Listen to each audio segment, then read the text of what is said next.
মুশরিকদের যেখানেই পাও হত্যা করো। অতঃপর পার্ট 2।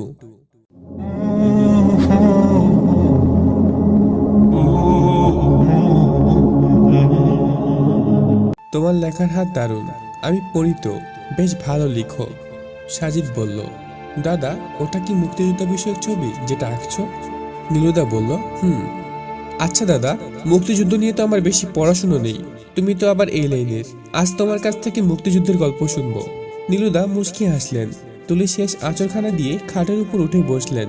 আমরা দুজন ততক্ষণে দুটো চেয়ারে বসে পড়েছি। বুড়ো ভদ্রলোক ট্রেতে করে কফি নিয়ে এসেছেন।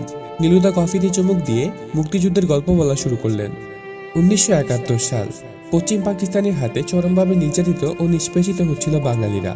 যখনই তারা নিজেদের অধিকার আদায়ের জন্য সোচ্চার হয়েছে, তখনই পশ্চিম পাকিস্তানিরা বাঙালিদের উপর চালিয়েছে অত্যাচার ও নির্যাতন। নীলুদার কণ্ঠ ভারী হয়ে এলো। মুক্তিযুদ্ধের আলাপ উঠালেই উনি এরকম আবেগপ্রবণ হয়ে যান।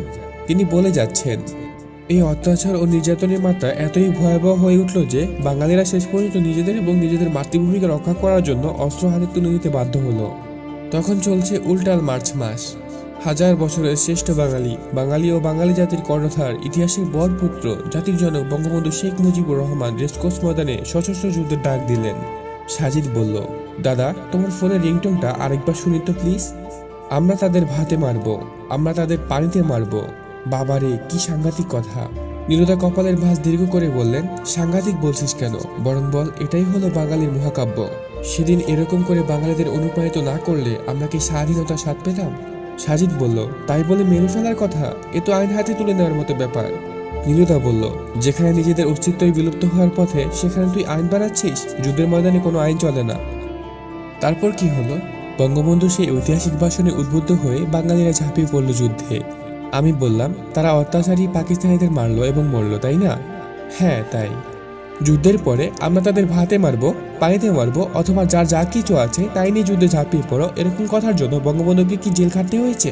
কিংবা কেউ তাকে সন্ত্রাসের উস্কানিদাতা বা খুনের মদদাতা হিসাবে ব্লেম করেছে?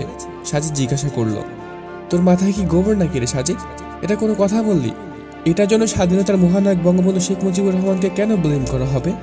যুদ্ধের ময়দানে এটা ছিল একজন কমান্ডারের কমান্ড। এটা অপরাধ নয়, বরং এটার জন্য তিনি ইতিহাসে অমর হয়ে আছেন। নির্যাতিত বাঙালিদের মুক্তির দিশারি মহান নেতা বঙ্গবন্ধু। এভাবে দীর্ঘ 9 মাস রক্তক্ষয়ী যুদ্ধের পর আমরা পেলাম একটি স্বাধীন ভূখণ্ড এবং একটি স্বাধীন পতাকা। আমিও একমত, বঙ্গবন্ধু একদম ঠিক কাজটিই করেছেন।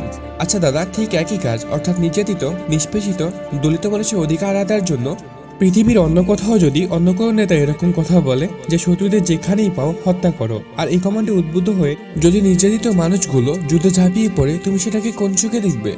অবশ্যই আমি ওই নেতার পক্ষে থাকবো এবং তার এই কথার এবং এই কাজের প্রশংসা করব। নীলুদা বললেন। সাজিদ বলল, যেমন?